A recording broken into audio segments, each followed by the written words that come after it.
Então, começamos a aula já está sendo gravada. Então, hoje nós vamos falar para vocês sobre a anatomia da fossa nasal e também nós vamos falar sobre rinite, certo? Bom, a fossa nasal começa obviamente na pirâmide nasal, que é a parte externa do nariz, né?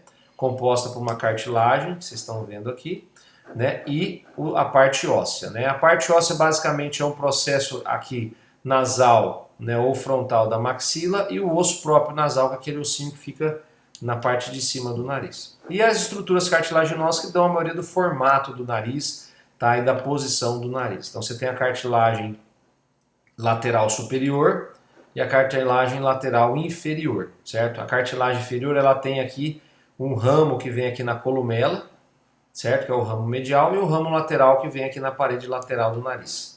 E no meio das duas aqui você tem a cartilagem septal, que faz parte do septo nasal, que vai entrar lá para dentro do nariz, né? Então aqui nesse caso aqui são fotos de rinoplastia aberta, né, onde a gente faz uma incisão aqui na columela e descola a pele da cartilagem. Então você está vendo aqui as duas cartilagens laterais, né? Cartilagem lateral inferior. Então você tem aqui a crura, né? A gente chama de crura, que é a parte lateral, e a crura medial aqui. E a cartilagem lateral superior ela está aqui, que não dá para ver bem aqui nessa apresentação cirúrgica. E desse lado aqui o interessante é que esse paciente aqui ele tem uma grande crura lateral desse lado.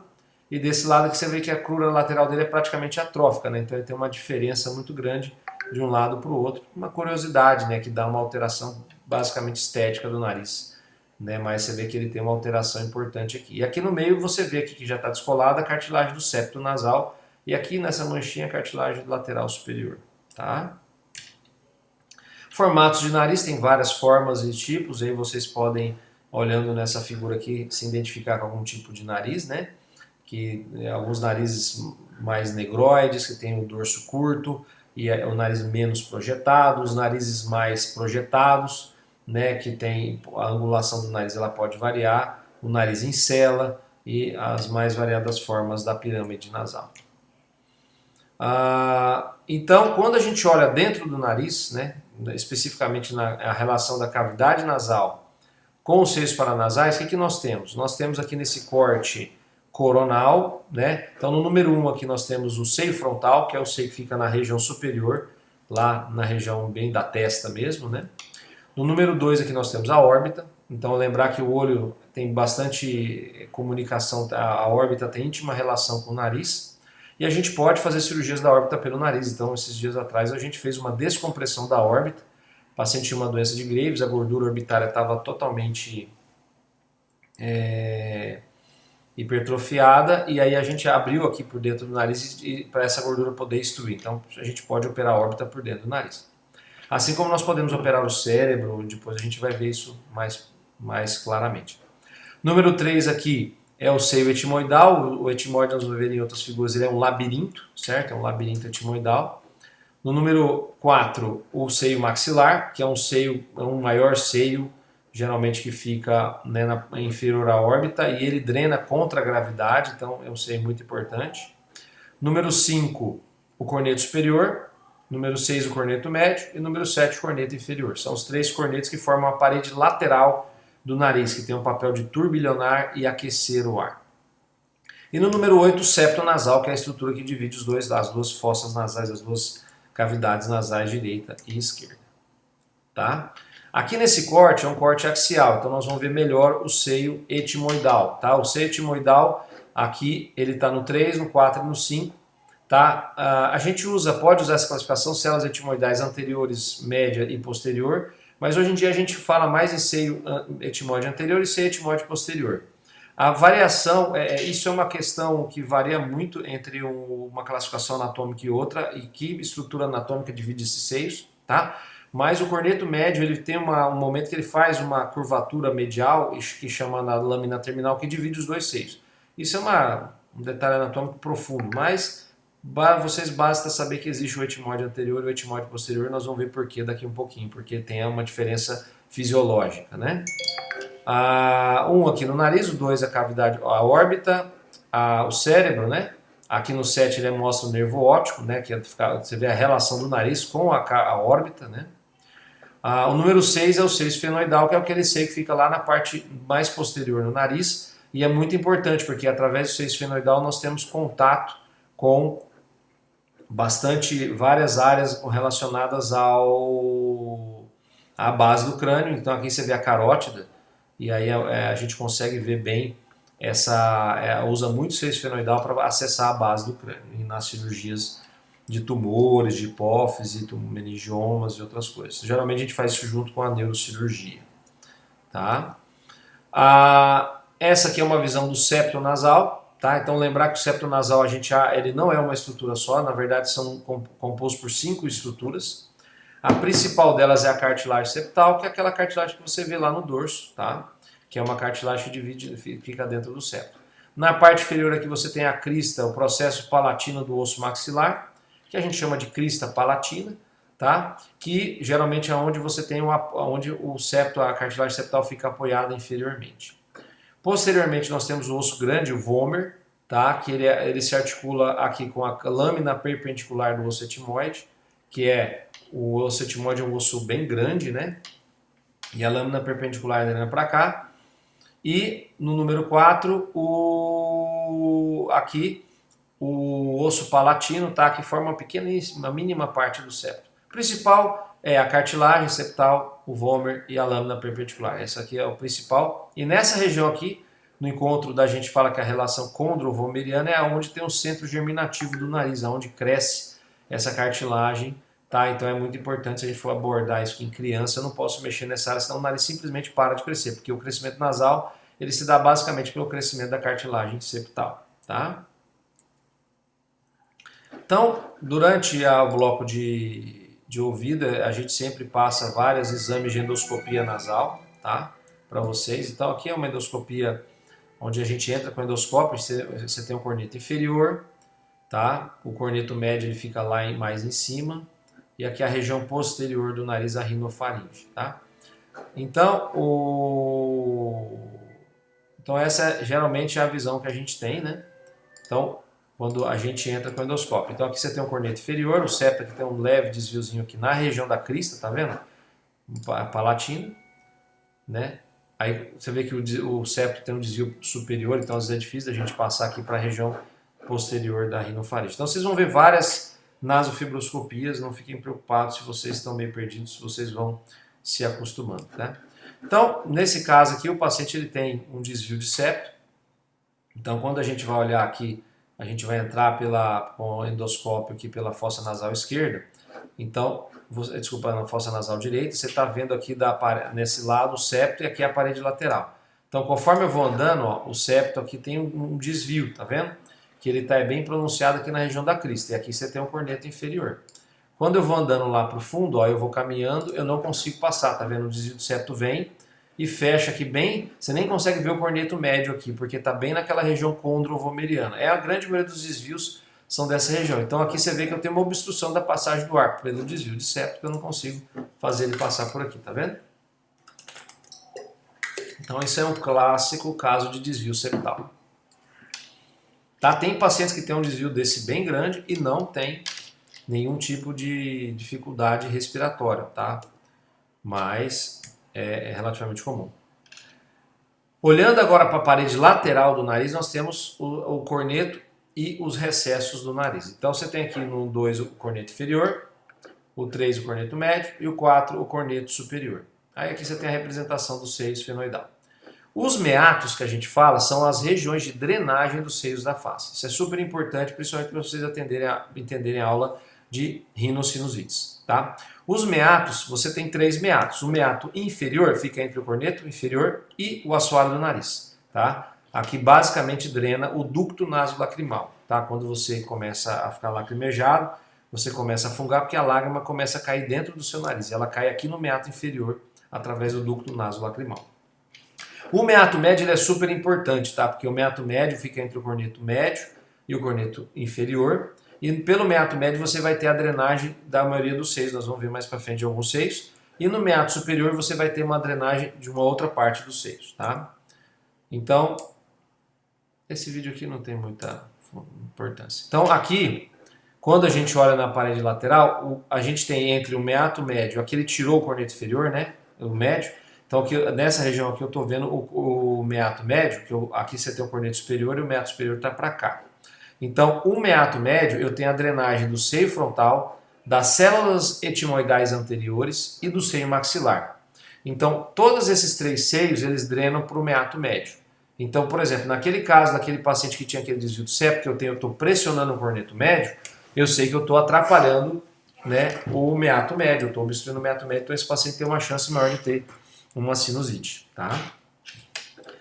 Do mesmo jeito que aqui na região posterior nós temos o seio esfenoidal e as células etimoidais posteriores. As células etimoidais posteriores elas drenam, aqui está nessa seta escondida aqui, para o meato superior. Tá? Então, quando nós temos, dependendo da origem da obstrução do complexo osteometal, a gente sabe quais são os seios que estão acometidos. Tá? Então, no caso daquele desvio de septo que eu mostrei lá, se ele tiver uma sinusite, a gente espera que seja dos seios maxilar, etimoide anterior e frontal, porque é a região do meato médio que está obstruída. Tá? Então, aqui na animaçãozinha, né, meato superior a gente drena o etimoide posterior e o esfenoide, e no meato médio a gente drena o frontal, a gente drena o etimoide anterior e a gente drena o seio maxilar. Isso aqui é super importante, tá? Volta e meia cai em prova. Então, os seios posteriores que a gente fala, eles drenam no meato superior. E os seios anteriores, eles drenam para o meato médio, tá? Nenhum seio drena para o meato inferior, tá? O meato inferior é só o ducto nasolacrimal. Tá? Os seios da face, eles na fisiologia eles são revestidos por um epitélio cilíndrico ciliado de células caliciformes, tá? E esse epitélio ele vai produzindo muco o tempo todo, e ele tem cílios que vão bater nesse muco para fora do seio da face. Então, se você tiver alguma obstrução no ósseo, ou se você tiver alguma dificuldade no batimento ciliar, ou na qualidade do muco, você vai começar a ter rinossinusites de repetição ou rinossinosite crônica. Tá? Então, você vai ver que na aula de rinossinusites, no caso das sinusites crônicas, a gente precisa muito de imagem de tomografia para entender como está sendo o nível de obstrução que o paciente tem. Tá? Então, aqui nós vamos ver nessa endoscopia, obrigado, o seio maxilar. Né? Então, a gente vai entrar aqui pela fossa nasal direita, novamente. Ó. Eu estou no corneto inferior. Tá vendo? Eu vou subir, corneto médio. Então o meato médio está entre o corneto médio e o corneto inferior. A hora que eu viro aqui, esse aqui é o meato médio, o corneto médio está aqui para cima e o corneto inferior está aqui. E aí você vai ver o ósseo acessório do seio maxilar aqui, que a gente está vendo aqui o ósseo. E aí eu até consigo aqui com a câmera entrar lá dentro do seio maxilar. Você consegue ver bem o seio maxilar, tá? Seio maxilar drena para o meato médio, né? Então a gente vê aqui o ósseo do seio abrindo para o meato médio, tá? Já o seio esfenoidal, apesar de parecer timoidal, aqui é o esfenoidal que eu vou mostrar. Nós vamos ver aqui, ó, corneto inferior está aqui, corneto médio está aqui. Então o meato médio está aqui, certo? Eu vou subir, ó, inferior, médio, tá? Eu subo, eu vou... Ó, aqui é o corneto superior, tá vendo? Então, o corneto médio ficou para trás, que é o corneto superior. Quando eu vou lá em cima no meato superior, eu vou achar o ósseo de drenagem do seio esfenoide. Tá aqui, tá? Então ele fica aqui, ele pode aparecer medial ou lateral ao corneto superior, mas ele está no meato superior, que é a região entre o corneto superior e o corneto médio. Então está aqui o ósseo do seio esfenoidal, tá? Que aqui a gente consegue ver bem nessa região aí, tá? O seio frontal, na endoscopia a gente não consegue ver o ósseo, porque a gente só consegue ver na cirurgia. E o seio etimoidal ele não tem o ósseo claro, porque ele na verdade é um labirinto, tá? Então ele tem... Mas ele todo drena para a região, quer dizer, o etimoide posterior drena para o meato superior e o etimoide anterior drena para o meato médio. Mas ele não tem o ósseo claramente definido, tá?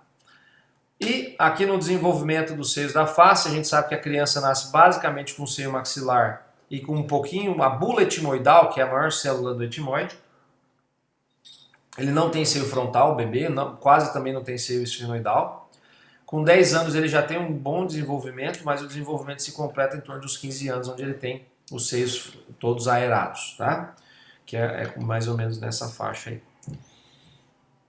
O cilindro, né, o epitélio aqui você tem aqui, é só para mostrar que fica um muco por cima do epitélio e as células ciliadas vão produzindo, né, o muco é produzido pelas células caliciformes e as células ciliadas vão batendo esse muco, né, geralmente para a região posterior da faringe, então a gente engole esse muco o tempo todo.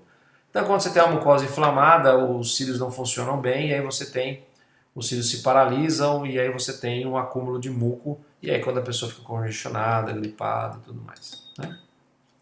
Aqui é a drenagem dos seios, né? Lembrar que o seio maxilar drena contra a gravidade, né?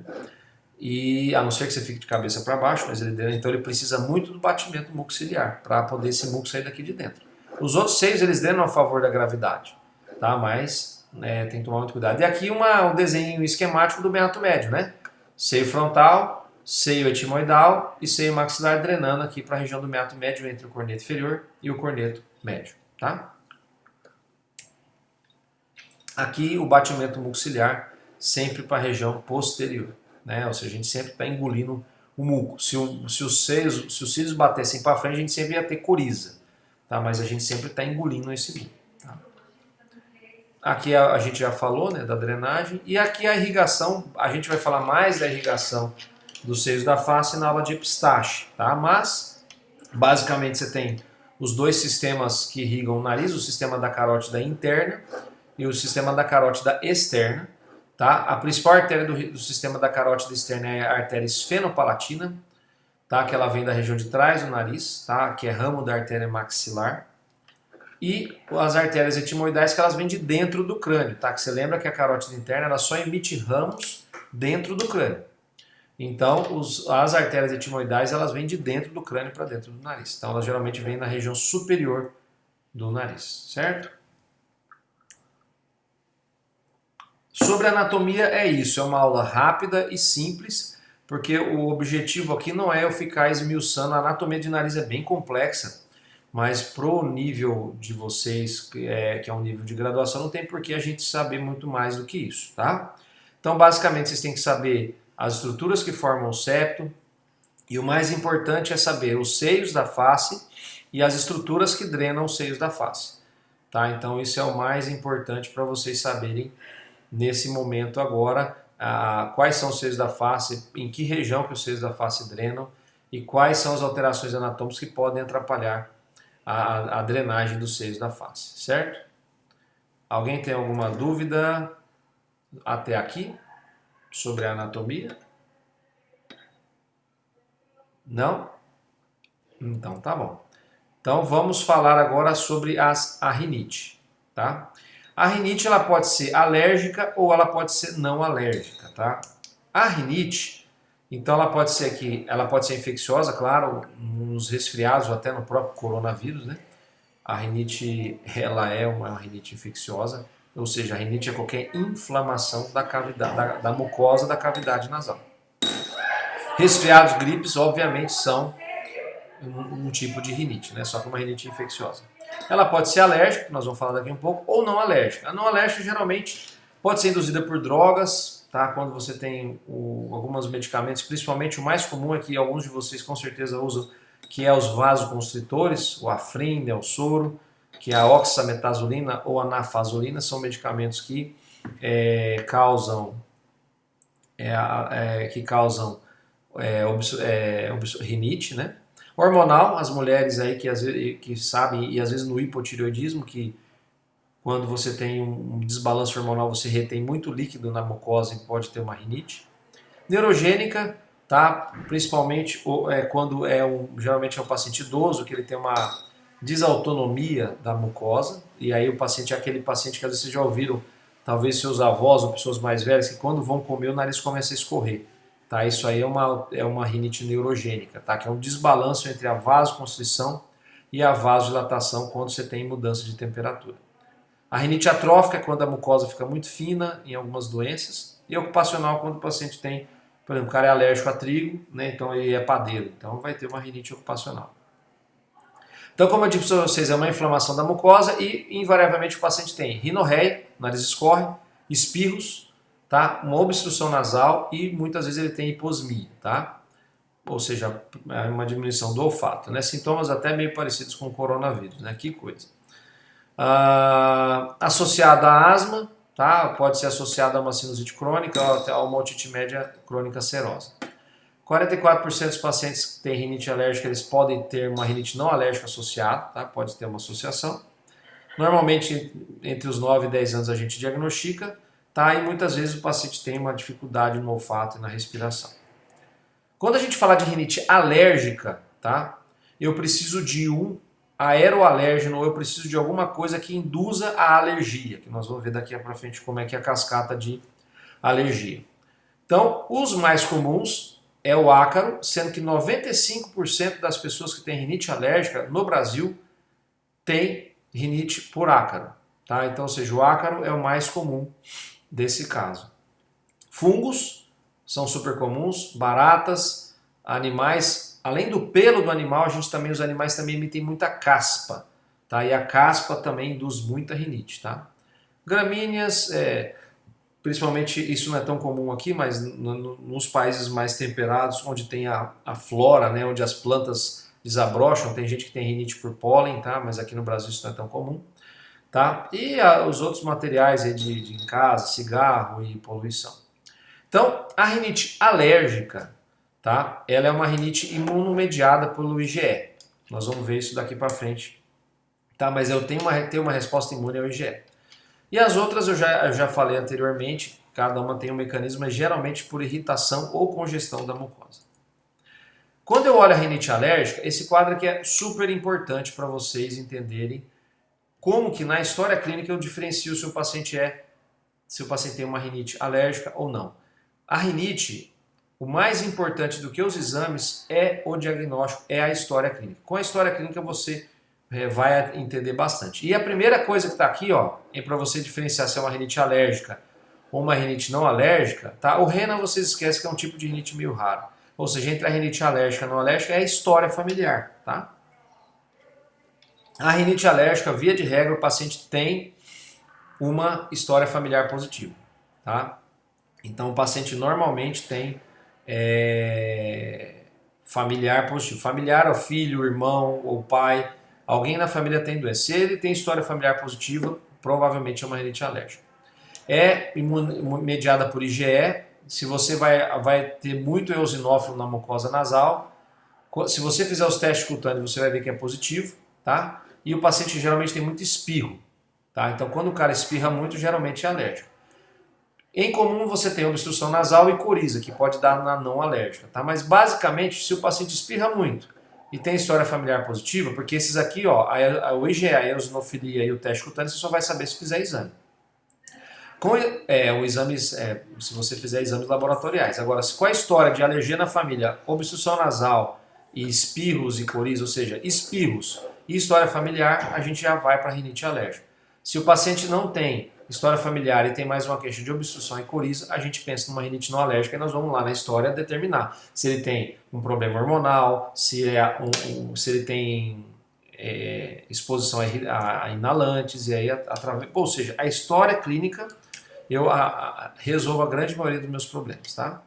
E como a rinite alérgica é uma reação imunomediada, eu tenho que ter citocinas imunoinflamatórias para poder fazer essa inflamação da via aérea superior da mucosa do nariz.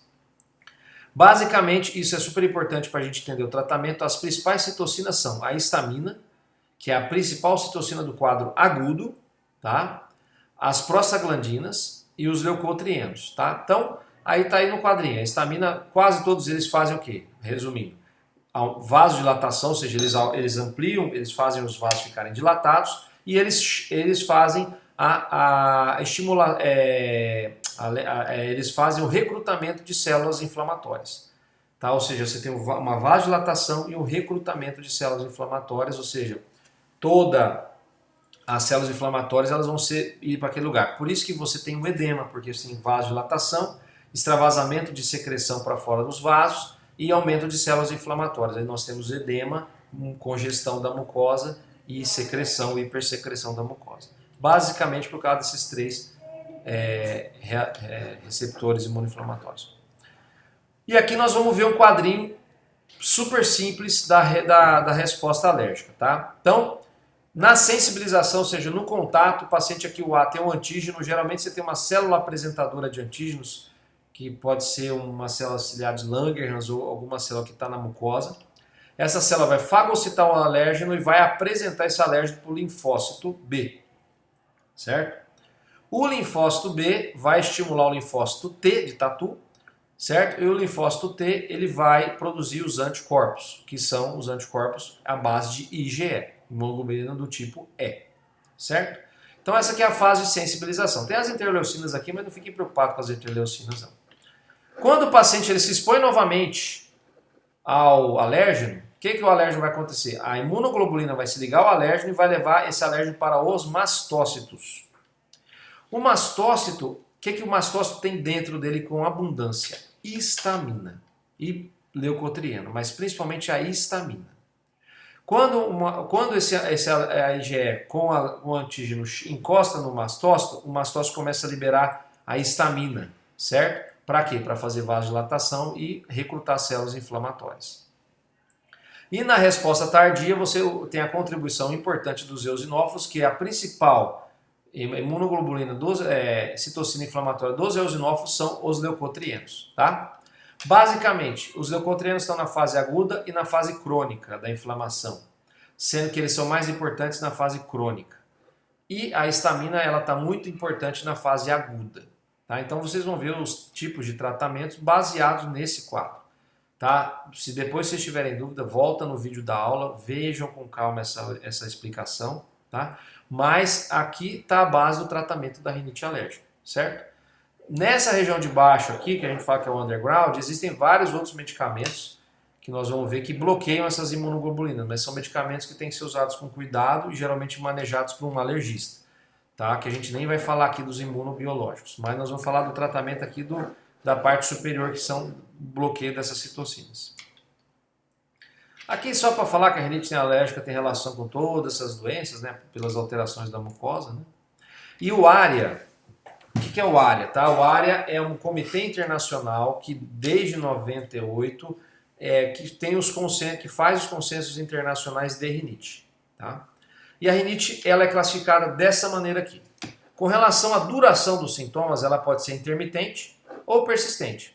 Se dura menos de 4 dias por semana ou menos de 4 semanas, ela é intermitente. Mas se ela dura mais de 4 dias por semana, ela é persistente. Tá? E com relação à intensidade dos sintomas, ela pode ser leve, não atrapalha o sono, não atrapalha a atividade esportiva, a pessoa consegue desenvolver bem. Ou moderada e grave, quando atrapalha o sono, atrapalha a atividade esportiva, a pessoa fica cansada e tem queda da qualidade de vida. Tá? Então nós vamos sempre dar uma classificação da duração e da intensidade. Então ela pode ser intermitente moderada e grave, pode ser intermitente leve. Ela pode ser persistente leve e pode ser persistente moderada grave. Então conforme a história do paciente a gente vai fazer essa classificação, certo? Por exemplo, o cara é padeiro, só vai na padaria, alérgico a trigo, ele vai na padaria só no sábado, entendeu? E ele tem uma reação muito forte ao trigo, então ele vai ser uma intermitente grave, entendeu? Então isso depende muito da história. Por isso que eu falo, na rinite, a história, a anamnese é o mais importante para vocês. Certo? Algumas drogas podem induzir a rinite pela irritação, né? O principal são os vasoconstritores. Mas a gente tem alguns antipertensivos, os anticoncepcionais, os mais antigos, né? Algumas drogas antitiroidianas e alguns benzodiazepínicos mais antigos também causam rinite. Então é importante você saber como é que o paciente está. Então, na apresentação clínica, a rinite alérgica, aquilo lá que nós falamos, coriza, rinorreia, espirros. A vasomotor é aquela rinorreia clara, geralmente no idoso, quando você tem a mudança de temperatura ou uma exposição a dores fortes, geralmente em idosos, e o que mais o paciente tem é uma rinorreia. Então você vai ver que o paciente tem uma rinorreia, ele quase não espirra e não tem história familiar positiva. Então a gente sabe que é uma rinite não alérgica, tá? E a rinite medicamentosa, é claro, você tem que ver os medicamentos que o paciente usa. Então aqui é um quadrinho, né? O paciente tem uma história positiva, tá? Compatível com a rinite alérgica. Aí você pode, isso aqui não é obrigatório, apesar de estar aqui no quadro, você não precisa fazer teste cutâneo para todos os pacientes. Se ele tiver uma história compatível, ele tem rinite alérgica. Qual que é o principal quadro? Espirros e história familiar positiva. tá? Se você suspeitar e tiver dúvida, você faz o teste cutâneo, que é aplicar os antígenos na pele e ver o tamanho do edema e da hiperemia da pele, ou você pode dosar o IgE no sangue, tá? Então o cara tem alergia à poeira, você vai dosar o IgE contra a poeira. Se tem alergia à ácaro, você dosa o IgE contra a ácaro, tá? Então quando você tem dúvida, a gente faz esse teste topográfico. Ou, eu nunca fiz isso, é o teste de provocação nasal, que você tem lá os sprays de poeira e aplica para ver se o paciente começa a espirrar. E se tudo isso é negativo, você vai lá individualizar, vai fazer cultura, conforme a história do paciente, a gente vai determinando o principal nível de problema que a gente tem para poder diagnosticar o outro tipo de rinite não alérgica, tá? Então, resumindo, voltando a bater na tecla, o diagnóstico da rinite alérgica é clínico, certo? História familiar, exame físico. História, clínica, né? E exame físico. E a gente precisa, quando tem dúvida, dos testes cutâneos, para a gente poder ver se existe essa reação alérgica, e dos testes adicionais, caso a gente tenha, conforme a história, de ter alguma dúvida específica sobre isso. Aqui a nasofibroscopia normal é o mesmo vídeo da outra aula, deixa eu passar. Hipertrofia de corneta inferior, né? Ou seja, o paciente é o mesmo vídeo, não tem muita mudança. Vamos falar de tratamento da rinite, tá? Então, se você lembra o objetivo de qualquer tratamento na medicina é reverter a fisiopatologia. Então, se você sabe a fisiopatologia da doença, você sabe o tratamento dela, tá? Se eu falei para vocês que a principal imunomodulador da fase aguda é a histamina, na hora de tratar, eu tenho que fazer o quê? Eu tenho que bloquear a histamina, certo? Então, é muito simples. Então, primeira coisa, claro, controle ambiental. Se a pessoa tem alergia, rinite alérgica, lembra que 95% dos brasileiros têm tem alergia a ácaro, os alérgicos, né? Então, claro, limpeza da casa, tirar cortina, carpete, tapete, animal que fica no quarto, livro, urso de pelúcia, reduzir mofo, umidade, evitar carpete, capa antialérgica no colchão, trocar o colchão a cada 2 anos, trocar o travesseiro a cada 6 meses, isso tudo vai diminuir o número de alérgenos que a pessoa se expõe. Se eu não me exponho ao alérgeno, eu não vou ter a rinite, tá? Então, esse é o princípio básico fundamental. Então, a primeira linha de tratamento são os antihistamínicos. Obviamente, se a histamina é a principal citocina inflamatória da fase aguda, eu tenho que bloquear a histamina. Daí vem os antihistamínicos, tá? Esse quadro aqui tem os antihistamínicos clássicos, que são os mais antigos, tá? Que são lipofílicos, tá? O que quer dizer isso? Que eles têm facilidade de passar pela barreira hematoencefálica, pela lipofilicidade, ou seja, eles ligam a gordura. Então são bloqueadores de histamina que conseguem agir no sistema nervoso central. Por que isso é importante? Porque a histamina é o principal neurohormônio da vigília. É o principal neurohormônio que nos mantém acordados junto com a noradrenalina. Junto com a epinefrina ou a noradrenalina. Ou seja, se eu tenho um bloqueio da histamina no nível cerebral, eu vou ter o quê? Sonolência. Tá? E os antihistamínicos mais antigos, eles induzem a sonolência por conta de atravessar a barreira hematocefálica. Então, eu não sei se alguém já tomou aqui prometazina, que é o Fenergan, vai ficar chumbado, hidroxizina, que é o Ixizine também, e a desclorfenamina, que é o Polaramine. Esses dois aqui não existem mais, praticamente.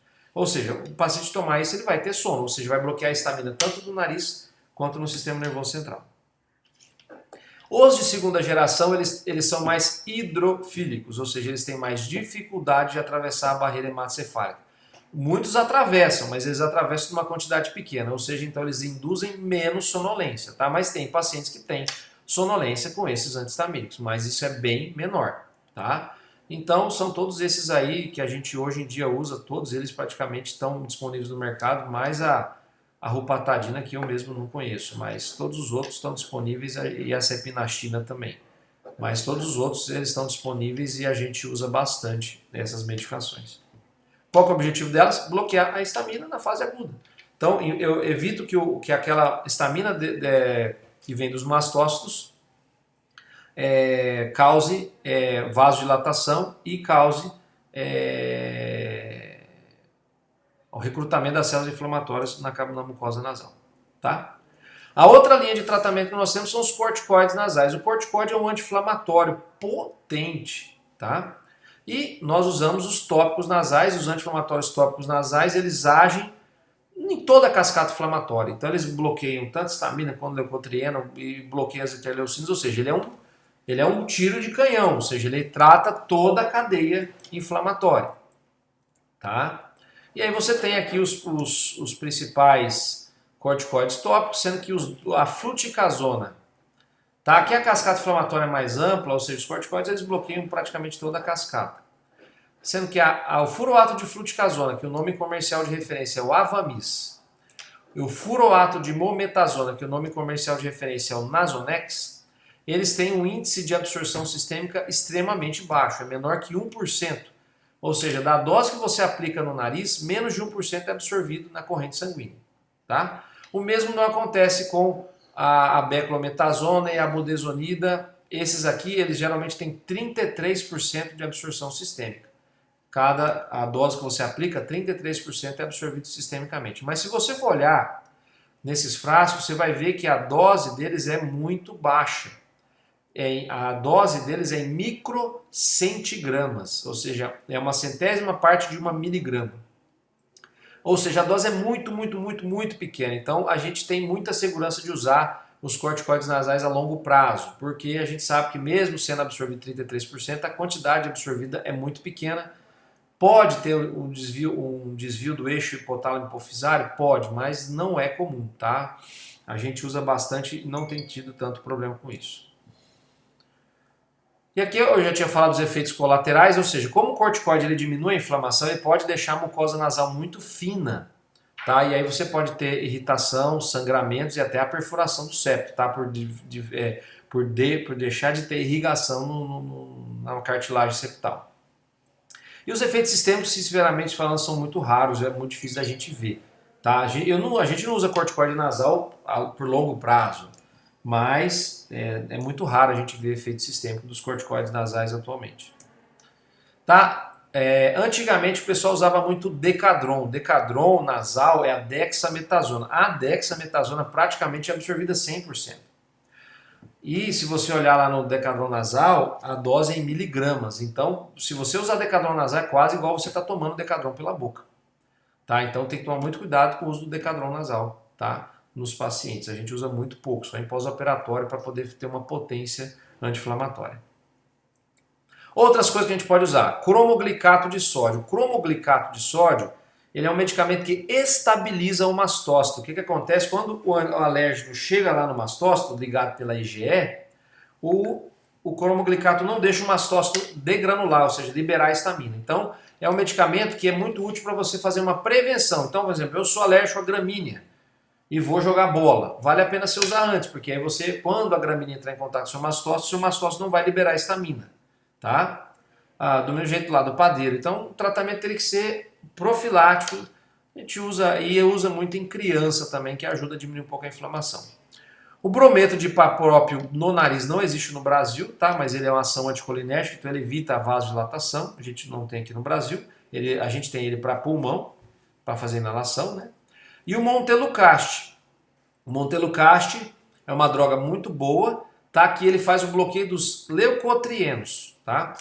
Então o Montelukast ele é muito usado na fase aguda para potencializar o efeito do antihistamínico. Então a gente às vezes usa na fase aguda tanto o antileucotrieno junto com o antihistamínico. Então é uma combinação potente. E a gente ajuda a diminuir a inflamação inicial que o leucotrieno tem. O leucotrieno ele estimula muito as células caliciformes. Então a gente consegue bloquear na fase aguda, porque lembra que o leucotrieno ele age também na fase aguda. E na fase crônica, na fase de inflamação, ele também age. Então geralmente a gente usa os antileucotrienos quando o paciente tem uma inflamação crônica muito persistente, muito grave, a gente usa os leucotrienos. E às vezes você pode usar por longo prazo.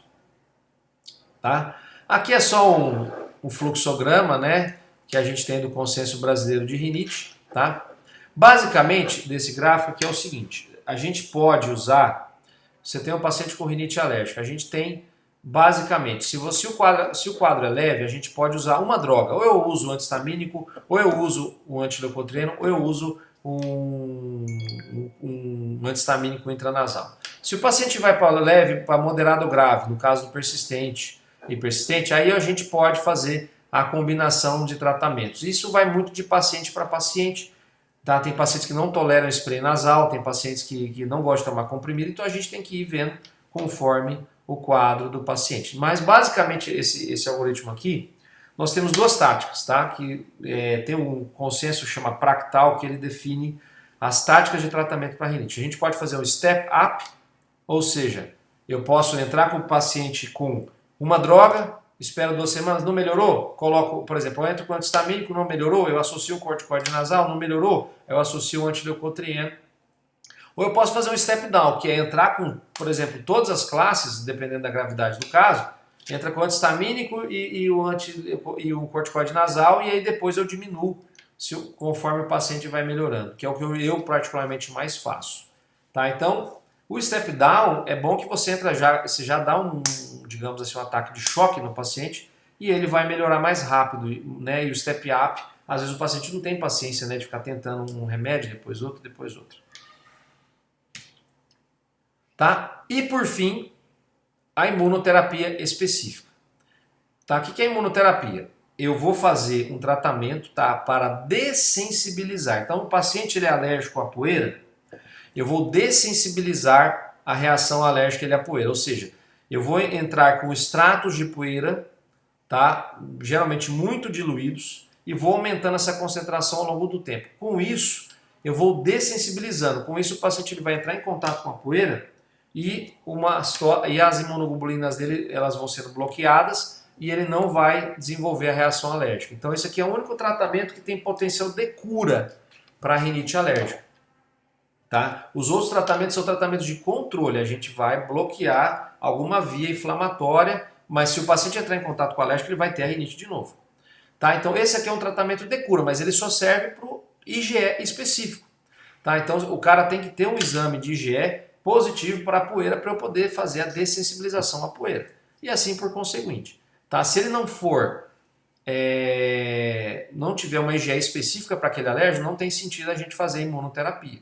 Tá? Geralmente a gente faz para os pacientes que não respondem, para os pacientes mais graves, ou para os pacientes que não querem ficar usando remédio. Ah, doutor, não quero ficar usando esse remédio não. Tá? O problema é que é um tratamento longo, demora às vezes 2 anos, e ele geralmente é particular, não tem como pagar pelos convênios. Então nem é todo mundo que tem condição de fazer um tratamento longo assim. E também a resposta ela varia de pessoa para pessoa, então é um tratamento que tem que ser muito bem discutido com o paciente, mas ele tem o potencial de cura, tá, para a rinite alérgica.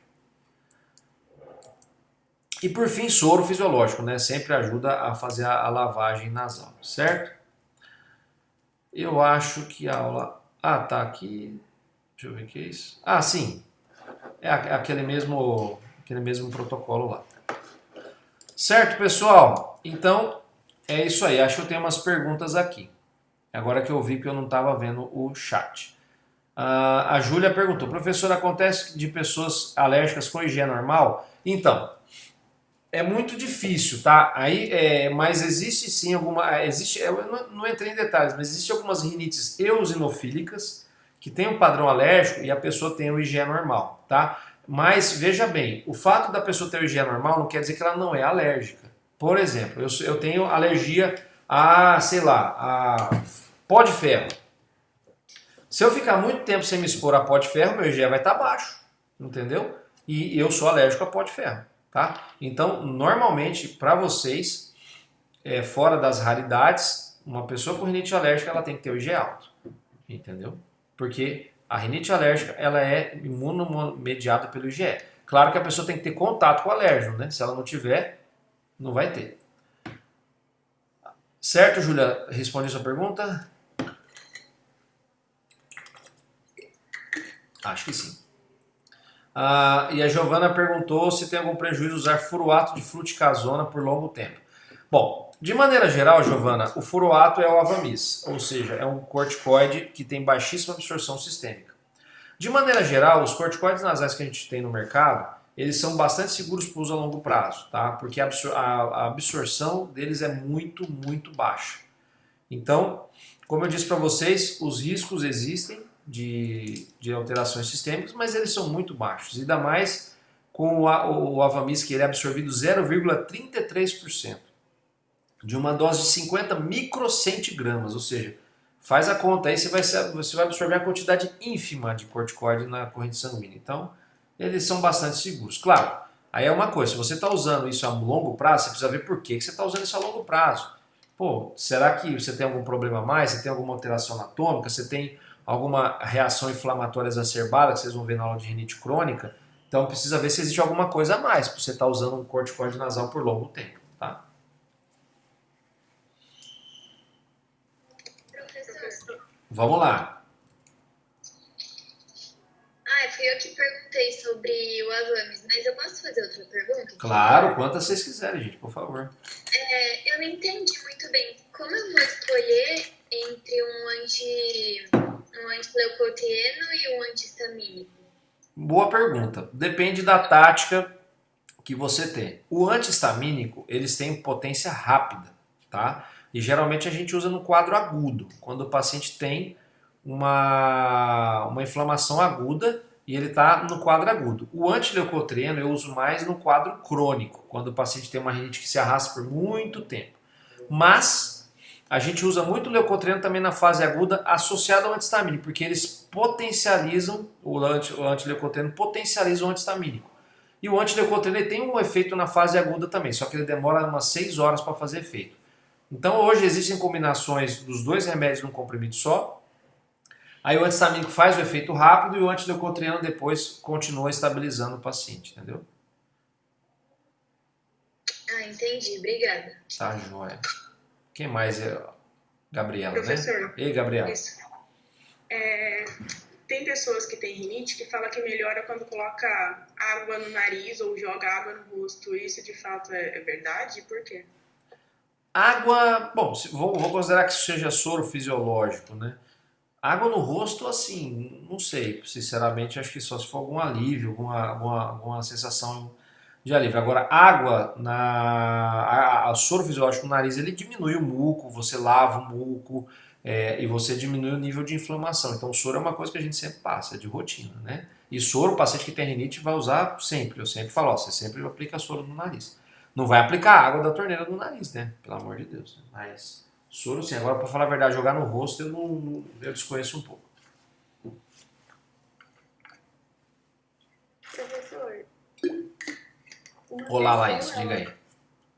pode desenvolver a rinite, por exemplo, ela já teve contato antes com antígeno e não teve nenhum sintoma, mas mais tarde, mais velho, ela desenvolveu. Pode acontecer isso? Pode, as reações imunes, a gente sabe que tem pacientes que têm desde a infância, mas tem pessoas que começam a ter rinite depois de velho. Tá? Às vezes a pessoa tem uma primeira sensibilização, um primeiro contato, e conforme a pessoa envelhece, a cascata inflamatória ela pode ir mudando e a pessoa tem uma rinite mais exacerbada quando for mais velha. Não é o comum, tá? O mais comum é a pessoa ter a rinite desde a infância. Né? No caso da rinite alérgica, né? Uhum. Obrigada. Nada. Deixa eu só parar a gravação, que senão eu esqueço de parar a gravação.